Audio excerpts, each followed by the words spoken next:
বাবা আপনি আসেন, আর দেরি না করি। হ্যাঁ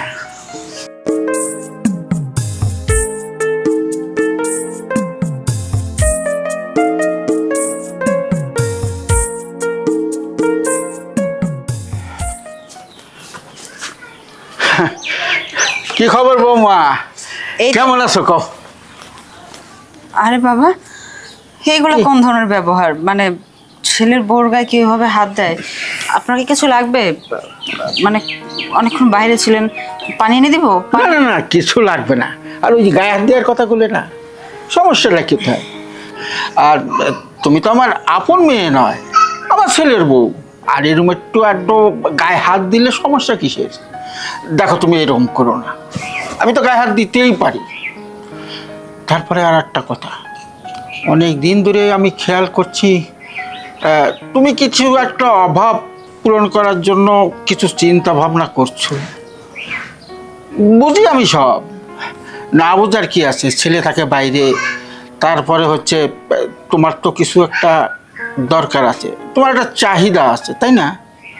আমি চাচ্ছিলাম তোমার শ্বশুর হিসেবে আমি তোমার চাহিদাটা পূরণ করতে পারি যদি। দেখো তো, এই দেখো, আমি তো ঘরের মানুষ। বাবা আপনি সব কি বলতেছেন? আপনার কি মাথা ঠিক আছে? আপনি মনে হয় পাগল হয়ে গেছেন। এতক্ষণ বাইরে থেকে ঘুরে আসছেন, কোথায় কি দেখছেন না দেখছেন সেগুলো দেখে এখন ছেলের বউর সাথে এগুলো বলতেছেন। আপনার কি লজ্জা লাগে না? আরে আমি আপনার ছেলের বউ, ছেলের বউর সাথে কেউ এই ধরনের কথা বলে? ছি, আপনাকে বাবা বলে ডাকতে এখন আমার ঘৃণা হচ্ছে। আর সরেন, আমি ঘরে যাব। আহা, বসো না, এরকম করছো কেন? আসলে তোমার মনের কথা না, তোমার মনের কথা কিন্তু আমি বুঝি। আমার ছেলে এতদিন বাড়িতে নেই, আমি বুঝবো না? আমি তো তোমার পাশেই থাকি সবসময়, তোমার একটা চাহিদা আছে বলেই আমি তোমার কথাগুলো বলছি। তাতে তুমি যদি রাগ করো তাহলে আমি কথাগুলো কিভাবে বলবো? খুলে বলো তো তুমি। আপনি যেহেতু শ্বশুর হয়ে ছেলের বউর সাথে এই ধরনের কথা বলতে পারতেছেন, তাহলে আমিও আপনাকে কিছু কথা বলি, শুনে রাখি। চাহিদা যেটা আছে, চাহিদা চাহিদার জায়গায়, সেটা আমার স্বামীর সাথে। যে কোনো মানুষের সাথে চাহিদা পূরণ করা যায় না। আর আপনাকে আমি আমার বাবার আসরে বসিয়েছি। বাবার সাথে মেয়েরা কখনো ওই ধরনের কাজ করতে পারে না। যখন তখন সে গায়ে টাচ করেন আর বলেন কি, মেয়ে তো গায়েতেও ধরতেই পারি। মেয়ে মানুষের গায়ে হাত দেওয়ার মতো একটা সময় থাকে। আমি এখন ছোট না যে আপনি যখন তখন আমার গায়ে টাচ করবেন। আমি এখন অনেক বড় হয়েছি। আর তাছাড়া আপনার ছেলের বউ, আপনার ছেলের সাথে যে ধরনের কাজ আমি করি, সেই সেম কাজেরই ইঙ্গিত আপনার মধ্যে আমি পাচ্ছি। আমার তো লজ্জা লাগতেছে এখন। আমার মন চাচ্ছে আমি এক্ষুনি বাড়ি ছেড়ে চলে যাই। আপনি এতক্ষণ অনেক কথা বলছেন, আমি সব সময় খেয়াল করি আপনি আমার সাথে খুব বাজে বাজে ব্যবহার করার চেষ্টা করেন, কিন্তু আমি সুযোগ দেই না বলে আপনি এরকম সুযোগ পাচ্ছেন না এখন পর্যন্ত।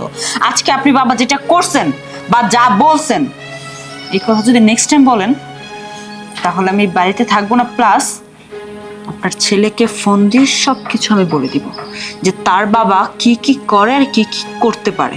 বুঝতে পারছেন আমার কথাটা? ক্লিয়ার? আজকের পর থেকে কখন আপনি আমার সামনে আসবেন না। বৌমা, এখানে কোনো কথা বলবে না। আমার মনে ধরেছে তুমি অনেক কথা শুনিয়েছো, কিছু শুনেছি। আমার একটা কথা শোনো প্লিজ, চলো আমার সঙ্গে রুমে চলো, তোমার সঙ্গে একটু কথা আছে। কথা আছে না? হ্যাঁ। বৌমা, আপনার মতো বেয়াদব শ্বশুরের সাথে আমি কোনো কথা বলতে চাই না। আজকের মতো আপনাকে আমি কিছু বললাম না, নেক্সট টাইম কিন্তু আপনার ছেলেকে বলতে আমি বাধ্য হব কথাগুলো। বাহ বৌমা, তুমি আমার গায়ে হাত তুলেছ। তুমি জানো না আমি কি করতে পারি। আর তুমি যে কত গভীর জলের মাছ সেটা আমি দেখে ছাড়বো। আমি আবার গভীর জলের মাছ শিকার করতে খুব পছন্দ করি, কথাটা মনে রেখো। ও সুজন সখী রে, কি রে আজকে দিয়ে একটা মাছও লাগলো না। আজ কিভাবে যে মালিককে যে জবাব দেই, আজকে তো অনেক বকাচকা করবে। আহারে,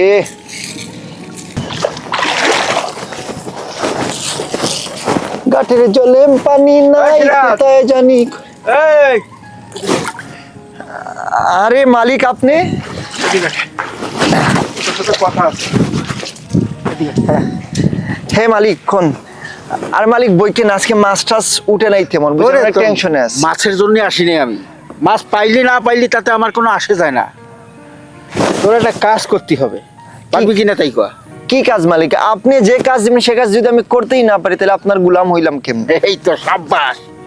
শোন, তোরে আমি একটা কথা কই, আজকের পরের থেকে তোর কিছুদিনের জন্য তোর এই মাছ টাছ ধরা লাগবে না। এত পরিশ্রমের কাজ করবি কেন? তোর এত কষ্ট দেখলে আমার ভালো লাগে না। হ্যাঁ, তোরে আজকের থেকে একটা ডিউটি দিচ্ছি। তোর ভাবি আছে না, মানে আমার ছেলের বউ, হ্যাঁ, ওই তার সাথে যাইয়া বাড়ির ভিতরে একটু ভাব টাপ জমাবি। তোর মতো ছেলে দেখলি তো সে এমনি মানে মাথা নষ্ট হয়ে যাবে। তুই কিন্তু দেখতে কিন্তু কম সুন্দর না, আমার কাছে খুব ভালো লাগে তোরে। ওই যাই একটু গপ্প সপ্প কইরা ওরে একটা লাইনে আনবি, হ্যাঁ, প্যাম্পারিটি করবি। এই বয়সে আমরা কত করেছি, হ্যাঁ, পারবি না? ফপাট করে জড়াই ধরবি, মানে যত গুস্তাগুস্তি করুক তুই ছাড়বি না। আরে কি বলেন মালিক, এটা কি আমার দ্বারা হবে? আর আর এগুলো কি বলতেছেন উল্টাপাল্টা আপনি? হ্যাঁ, না মালিক, না না না, এগুলো আমার দ্বারা সম্ভব না মালিক। শোন শোন শোন শোন শোন শোন শোন, তোর দ্বারাই হবে। আমি সব ভাবিয়ে চিন্তে দেখেছি, এটা তুই ছাড়া কেউ করতে পারবে না। না না মালিক, আমি মাপ চাই আপনার কাছে। এইসব বিষয়ে আমারে অবগত করিলেন না। আমি আপনার বাড়ির গুলাম, আমি মাছ ধরি, খেতে কাজ করি, এগুলোর মধ্যে আপনি আমারে জড়াইতেছেন। এই, তুই আমার বাড়িতে কাজ করিস না? হ্যাঁ করি। এখন তুই আমার কথা শুনবি না? কিন্তু সব কথা আপনার শুনবো, কিন্তু এই কথাটা আমি শুনতে পারবো না মালিক। আপনি আমার মাপ কইরা দেন। শোন শোন শোন শোন বাবা, আমার কথাটা বোঝার চেষ্টা কর। শোন, তোর আমি কত টাকা বেতন দিই মাসে? 300 টাকা। 300 টাকাই তো দিই। হ্যাঁ। এখন থেকে তুই 1000 টাকা করে পাবি। হ্যাঁ, 1000 টাকা করে তোরে দেবো। খালি কাজটা হলো কি, জড়ায় জাপটায় ধরবি, ছাড়বি না মরতে। বল না, আমি ছাড়বো না, আমি তোমারে ভালোবাসি, আমি তোমাকে বিয়ে করব, নানান রকম ছলনা দিবি। হ্যাঁ, এইটু কি করবি, পারবি না তুই? না মালিক, এই বিষয়টা আপনি বললেন না।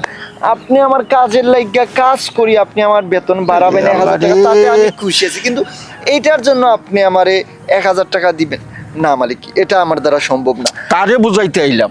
শুনেন মালিক, আপনি আমার বেতন বাড়াইছেন ভালো কথা, কিন্তু এই সব কাজের জন্য বললেন না। কারণ এই এলাকার সবাই আমার অনেক ভালো জানে। যদি উল্টাপাল্টা কিছু দেখে তাহলে তো আমার একদম বস্তা মাইরা বস্তা বইরা নদীতে বাসায় দিই। কেউ পারবে না। এই বাড়ির মালিককে, কার বাড়িতে চাকরি করিস? আপনি মালিক, আপনার বাড়িতে চাকরি করি। বেতন দিলে তো আমিই দেই। হ্যাঁ, তোর সুখ দুঃখে কাপড় চুপড় যা যা লাগে সবই তো আমি দেখভাল করি না? হ্যাঁ, হ্যাঁ। তাহলে আমার কথা শুনবি না তো শুনবি কার কথা? আর আমার কথা যদি না শুনিস তাহলে কিন্তু তোর চাকরির থেকে আউট করে দেবো। আরে মালিক কি কোন, আমার বউ বাচ্চা আছে, আপনি যদি আমার চাকরি থেকে বাইর করে দেন, আমার বউ বাচ্চাগুলো না খেয়ে মরবে। হ্যাঁ, এই তো বুঝছি, আমার চাকরি না থাকলে বউ বাচ্চা না গিয়ে থাকবে। তাহলে এই কাজটা কর, দরকার হলে তোরে আরো 1000 টাকা বাড়াই দেবো। 2000 টাকা। 2000 টাকা দিবেন? হ্যাঁ। আচ্ছা ঠিক আছে মালিক, যেহেতু আপনি এত করে বলতেছেন তাহলে তো আর আমি না করতে পারি না। ঠিক আছে, আমি তাহলে যাচ্ছি। যে আপনি যা যা বলছেন তা তো আমি করছি, কিন্তু মালিক কেউ যদি দেখে পেলে কিন্তু আমার অনেক ভয় লাগতেছে। আহা, দেখার কাজটা করবি কেন? কাজ করবি আমার বাড়ির ভিতরে, মানে রুমের ভিতরে। এতে কেউ দেখার কোনো সুযোগ নাই। আর আমি যেখানে আছি, আমি তো বাড়ির আশেপাশেই থাকবো, তাই না? হ্যাঁ, হ্যাঁ। তাহলে তুই যাইয়া ডিউটিটা শুরু করে দে, ঠিক আছে? আচ্ছা ঠিক আছে মালিক। তাহলে আমার টাকাটা মালিক বাড়ায় দিবেন? ওটা তো দিতেছি, আমার মুখ দিয়ে যেটা বলি সেটা কিন্তু আর মিস হয় না। যা যা যা। আচ্ছা ঠিক আছে মালিক, যাচ্ছি আমি। যা।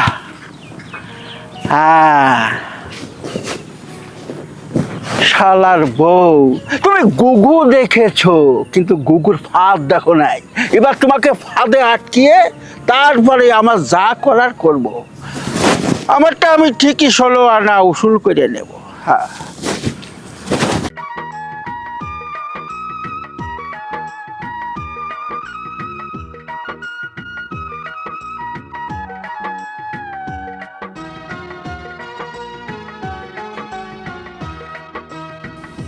আপামনি, আপামনি।